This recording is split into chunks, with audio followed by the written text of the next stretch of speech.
Bonjour, je suis Corinne et je suis très contente de vous retrouver sur le podcast de Réussir son orientation. Durant les épisodes, je vais vous donner des conseils pratiques et concrets pour préparer votre orientation, prendre les bonnes décisions et ne pas vous tromper dans vos choix de formation. Alors si vous êtes parent et que vous voulez y voir plus clair pour aider vos enfants au collège, au lycée ou dans le supérieur, ou bien élève à la recherche d'informations, ce podcast est fait pour vous. Bonne écoute! Aujourd'hui, je te propose un épisode un petit peu différent de ceux que je t'ai proposés avant. Tu vas comprendre pourquoi. En fait, quand les élèves viennent me voir à la maison ou quand ils me posent des questions sur Instagram ou à la suite de ce podcast, en général, c'est pour se trouver ou pour trouver en fait la formation qui leur convient, la formation qui leur plaît. Et évidemment, c'est important. Donc, on cherche des écoles, on cherche les parcours.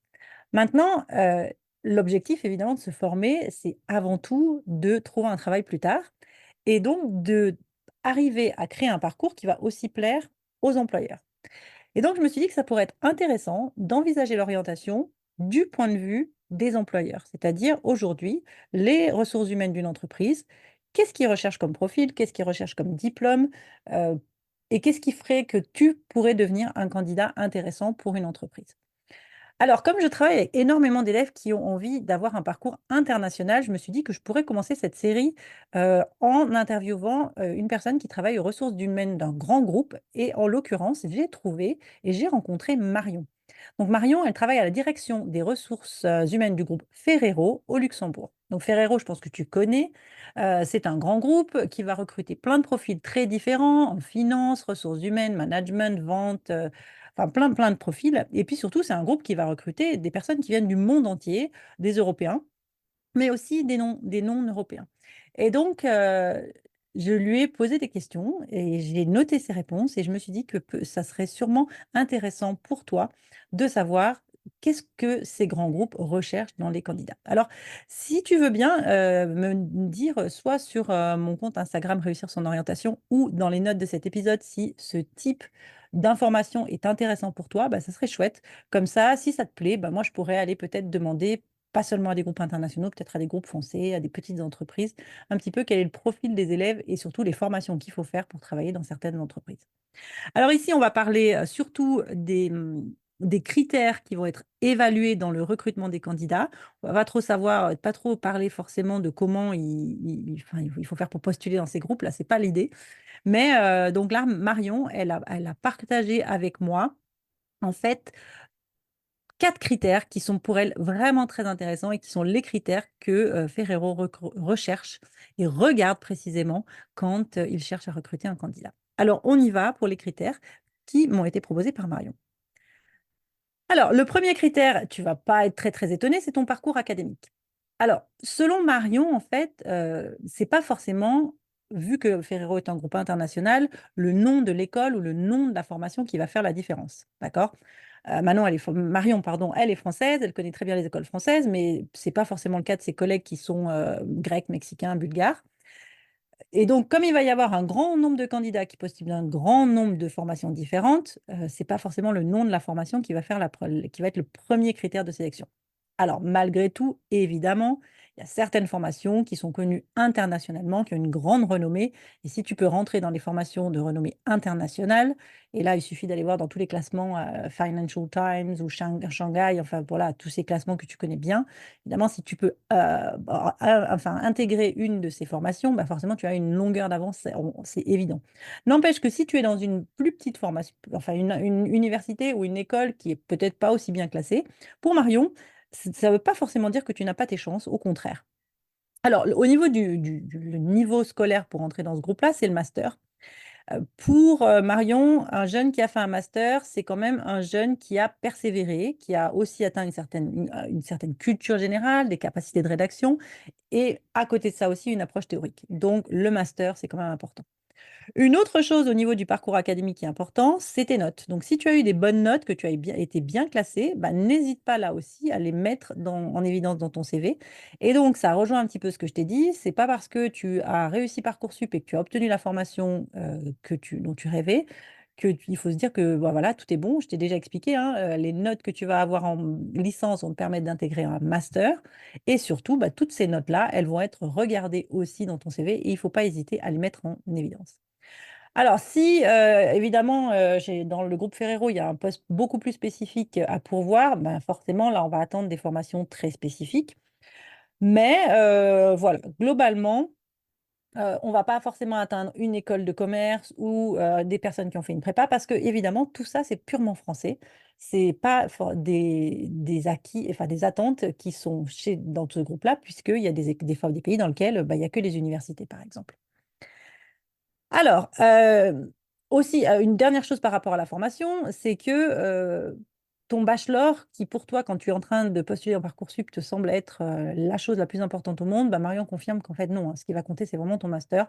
Donc, fais en sorte de choisir un bachelor qui va te permettre d'obtenir un bon master, mais ne te fais pas toute une histoire de l'école que tu vas pouvoir obtenir dans ton bachelor, parce que voilà, le bachelor, on va vite l'oublier. J'ai posé la question, à Marion, au sujet des années de césure, les fameuses gap years.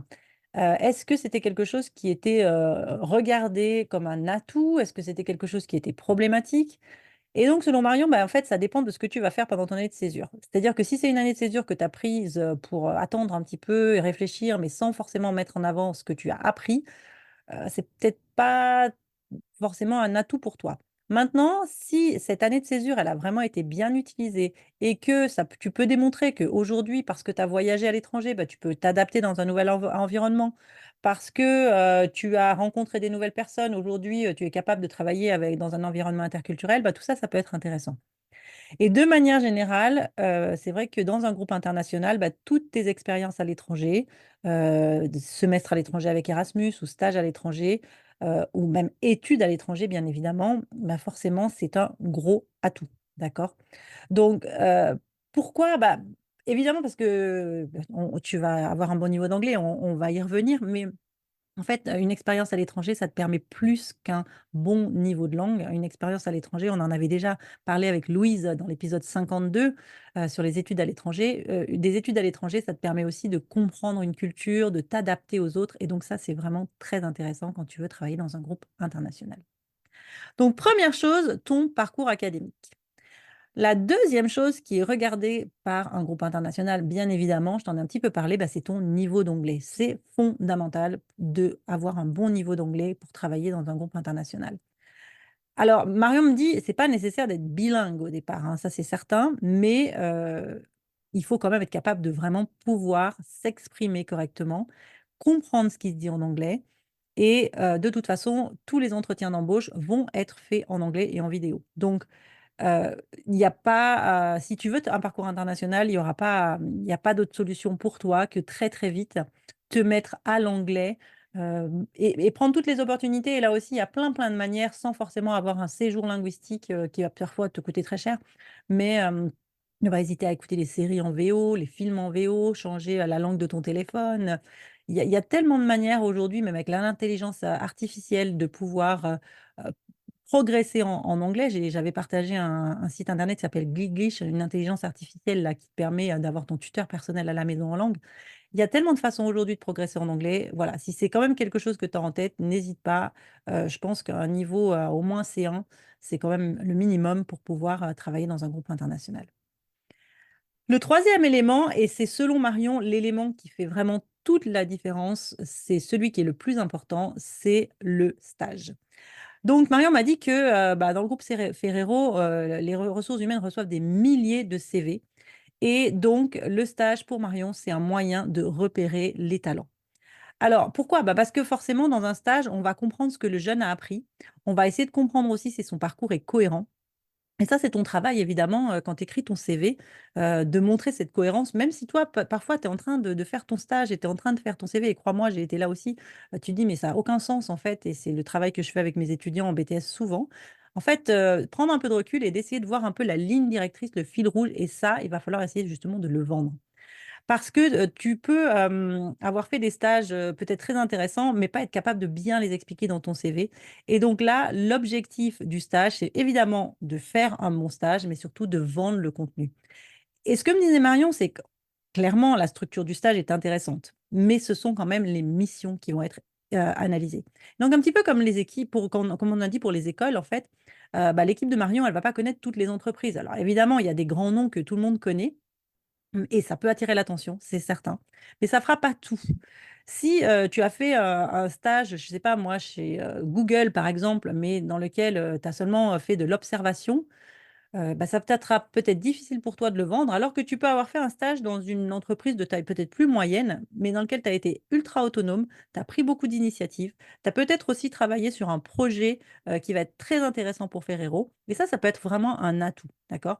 Et donc c'est vrai que parfois, quand tu es dans une structure un petit peu de taille plus moyenne, bah, il y a un petit peu plus de flexibilité et peut-être que tu vas pouvoir peut-être un peu plus mettre la main à la pâte, c'est-à-dire apporter tes idées, te mettre en avant, peut-être avoir même des projets qu'on va te confier et ça, c'est vraiment valorisé. Mais évidemment, la condition, c'est de bien le détailler dans ton CV parce que personne ne pourra savoir que tu as fait des missions intéressantes si tu ne les donnes pas. Et ça, c'est vrai que parfois, surtout nous en tant que Français, on a un peu du mal à se vendre, on a un peu tendance à dire: «Oh non, non, mais je ne vais pas me vanter d'avoir fait ça». Bah si, je crois que là, c'est le moment de tout dire et donc n'hésite pas d'être vraiment très concret dans toutes les descriptions que tu vas faire de tes stages et pas garder des termes très, très généraux, de donner des chiffres, de donner, des résultats que tu as atteints, de nommer les personnes avec qui, tu as travaillé si ces personnes-là sont d'accord. En tous les cas, n'hésite pas, évidemment, on en a déjà parlé, mais mets à jour aussi ton profil LinkedIn.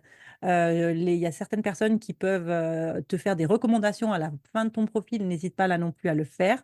N'hésite pas à publier aussi quand tu es en stage, tout ce que tu fais durant ton stage. En fait, aux ressources humaines, on va essayer de voir qui tu es avant même de te faire passer un entretien et donc, si tu ne le dis pas, évidemment, bah, ça va être un petit peu compliqué, de pouvoir, deviner, d'accord?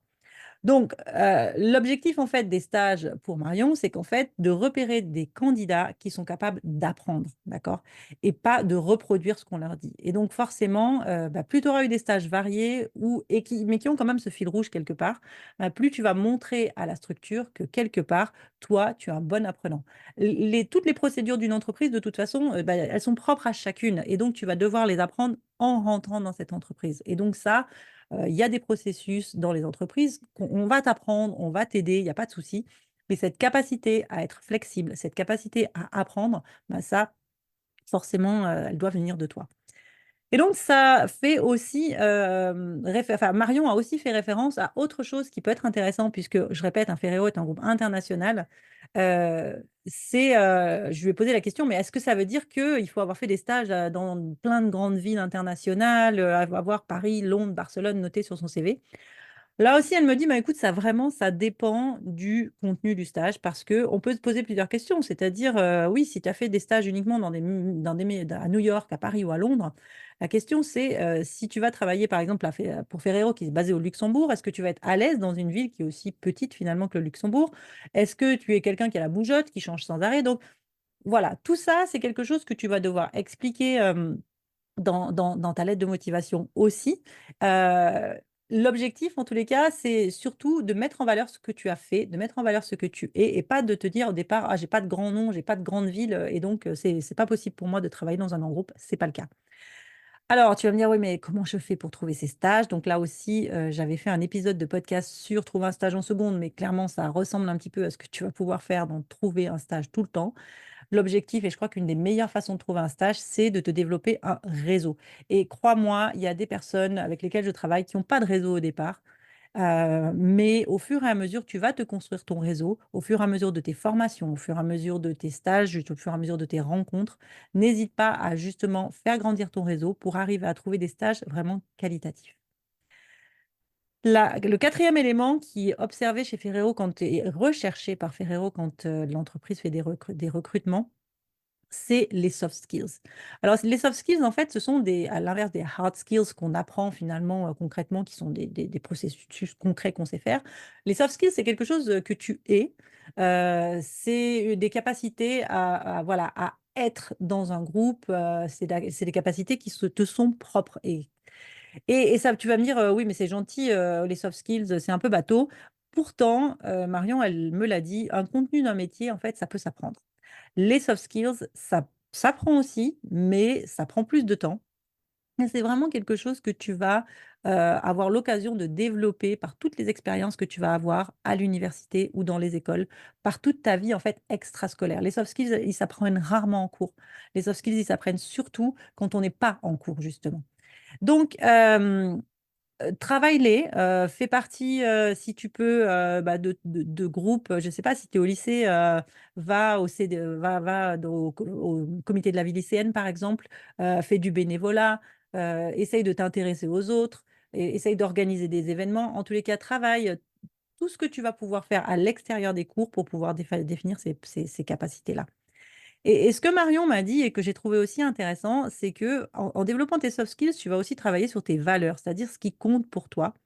Et bah, une entreprise, elle a aussi ses valeurs. Et en général, ces valeurs, tu vas les retrouver écrites sur le site internet et on peut se dire parfois que c'est un peu du blabla et pourtant non, en fait. Moi, tu vois, quand j'ai écrit des valeurs sur mon site, bah, j'ai réfléchi vraiment parce que j'avais envie d'attirer enfin, à moi des jeunes qui avaient les mêmes valeurs que moi parce que sinon, ça ne marche pas. Et donc l'entreprise aussi, quand elle écrit ses valeurs, en fait, elle essaye de faire comprendre, aux jeunes les profils qu'elle recherche. Et donc par exemple, bah, chez Ferrero, on recherche plutôt des profils qui aiment le travail collaboratif, qui ont vraiment un objectif collectif. Des personnes peut-être un peu plus humbles, des personnes qui vont accepter la critique pour grandir, qui sont déterminées, qui ont le goût de l'effort, qui travaillent beaucoup. Des personnes qui sont ouvertes, qui comprennent les différences culturelles et qui ont envie de rester dans l'entreprise sur le long terme pour, construire un projet. Et donc Marion me dit que parfois, on va pouvoir sélectionner un candidat parce qu'il a un très joli CV, des stages intéressants, une formation réussie. Mais si dans l'entretien, on arrive à voir que, bah, les valeurs du jeune et les valeurs de l'entreprise, ça ne correspond pas, bah, il ne sera pas recruté. Et en fait, on s'est dit toutes les 2 que c'était sûrement mieux parce que évidemment que Ferrero recherche un candidat qui va réussir dans le poste, mais je crois que ce qui est important aussi, c'est d'avoir un candidat qui soit à la bonne place. Et donc, il faut pouvoir s'intégrer avec les personnes avec lesquelles on va partager ces valeurs-là. Donc, si toi, tu vas postuler pour une entreprise pour lesquelles bah, tu ne partages pas les valeurs, peut-être que tu ne seras pas recruté, mais surtout, même si tu l'es, tu seras très malheureux. Et un des conseils de Marion qui me semble hyper pertinent, comme tu l'as fait, pour l'école quand tu as postulé pour l'école ou la formation, bah, c'est vraiment te renseigner sur l'entreprise pour laquelle tu postules, sur le site internet, mais pas que, hein. Regarder aussi leur réseau, rentrer en contact avec des personnes de l'entreprise pour valider si oui ou non cette personne, et cette entreprise, pardon, elle correspond à ce que tu recherches, d'accord? Donc, là, moi, je t'invite aussi, s'il y a des entreprises qui t'intéressent dès aujourd'hui, peut-être à les suivre sur les réseaux sociaux dès aujourd'hui et à vraiment être au courant de leur actualité et essayer de voir aussi, au fur et à mesure où tu vas les découvrir, si oui ou non, tu te vois, travailler pour cette entreprise. Toujours au sujet des soft skills, Marion avait conclu notre entretien en disant aussi de faire attention à l'impression qu'on va donner avant et après l'entretien. Par exemple, si, les ressources humaines te demandent de fixer un rendez-vous pour un entretien et que, c'est très compliqué parce que, bah, tu réponds pas à tes mails, tu réponds pas au téléphone ou tu, n'arrives pas à trouver un moment, avec lequel tu vas être, voilà, en phase avec les RH ou vous n'avez pas trouvé le moment, dans le calendrier. Alors ça peut arriver, mais en tous les cas, dis-toi que voilà, c'est pas forcément un signe très positif et dis-toi que pour les grandes entreprises, mais même pour les entreprises plus moyennes, il y a quand même pas mal de monde qui veulent le poste et donc bah, tous les signaux que tu vas pouvoir envoyer à l'entreprise sont des signaux qui vont être lus. Il n'y a pas que, les 25, 30, une heure, minute d'entretien ou l'heure d'entretien qui va servir à ton recrutement, mais c'est vraiment l'ensemble de ta personnalité qui va faire la différence. Alors, si on résume si tu veux aujourd'hui travailler dans un groupe international et alors évidemment c'est juste, ce que m'a dit Marion, mais je pense que les idées sont quand même à mon avis, assez, réalistes et assez, peut-être, il est possible de les généraliser. La première chose, c'est que tu vas essayer de privilégier le plus vite possible un parcours international avec une expérience à l'étranger assez conséquente. Donc si tu es pas prêt à partir à l'étranger tout de suite après le bac, pas de souci. Essaye de privilégier un Erasmus peut-être un peu long. Essaye de privilégier des stages à l'étranger et pas un, mais peut-être plusieurs ou au mieux, essaye peut-être de faire un master à l'étranger. Assure-toi d'avoir un très bon niveau d'anglais. Donc, Marion m'a dit, je te l'ai peut-être pas dit avant, la deuxième langue, c'est important, mais pour le groupe, en l'occurrence Ferrero, pas forcément. Alors, ça va dépendre évidemment des groupes, mais l'anglais, c'est un incontournable. Essaye de choisir en post-bac une formation dans laquelle tu vas obtenir d'excellents résultats pour faire un master dans un domaine non seulement qui te plaît, mais dans lequel tu vas aussi avoir d'excellents résultats. Et si l'école est bien classée, bah, tant mieux. Mais si ton école, elle n'est pas bien classée, bah, ce n'est pas fondamental dans ta réussite. De toute façon, dis-toi qu'un groupe international, il ne va pas connaître toutes les formations. Fais des stages, si possible, longs. Privilégie l'alternance si tu veux. Privilégie les stages où tu vas avoir des responsabilités, où tu vas pouvoir être force de proposition, où tu vas pouvoir développer un esprit critique, où tu vas pouvoir valider aussi ton projet professionnel. Est-ce que c'est vraiment ce que tu veux faire? Crée-toi le plus vite possible un réseau. Ce réseau, il va t'aider à trouver les stages, mais aussi, bah, va peut-être t'aider à trouver aussi un job. Parce que forcément, bah, si dans une entreprise, on recommande quelqu'un, bah, c'est souvent plus facile que de recruter une personne qui a été trouvée au hasard. Et puis, quand tu postules, cible des entreprises qui te correspondent et dont tu partages les valeurs. Et donc pour ça, bah, fais l'effort d'apprendre à connaître les valeurs des entreprises et intéresse-toi sincèrement, vraiment, à l'entreprise pour laquelle, tu vas postuler. Parce que plus ta recherche va être pointue et plus tu vas construire un profil qui va satisfaire les critères souhaités et plus tu vas voir si oui ou non tu es honnête avec toi-même, si tu es authentique et si le profil que tu construis, bah, il va dans le sens où tu veux, d'accord? Parce que si ça va pas, bah, tu sais quoi? Il y a plein d'entreprises qui pourront te recruter et puis c'est pas très grave si c'est pas celle-là. Voilà, bah, écoute, j'espère qu'avec tout ça, tu vois un petit peu, voilà, ça t'a aidé à te dire et à choisir peut-être les formations que tu veux, et ça t'aide un petit peu à être, à voir comment ça se passe de l'autre côté. Parce qu'évidemment, tout ce qu'on fait là, c'est quand même à terme pour trouver un travail et c'est pas mal, quand même de connaître l'objectif à mon avis, pour pouvoir, trouver la bonne formation. Donc je te répète, est-ce que tu pourrais me dire si oui ou non ce type d'épisode t'a plu pour que je sache si j'en fais d'autres? Et puis, si t'a plu, comme d'habitude, merci de le partager. Merci de me mettre une petite étoile. Alors, pas de, forcément à l'épisode, mais sur le podcast en entier. Ça me fait très plaisir. Je vois qu'il y en a de plus en plus. C'est trop bien. Et puis, un commentaire sur les réseaux sociaux, réussir son orientation sur Instagram ou Facebook. Tout, en fait, tout me fait plaisir et tout m'incite à continuer à enregistrer des épisodes pour toi. Voilà, je te dis à très vite pour un prochain épisode.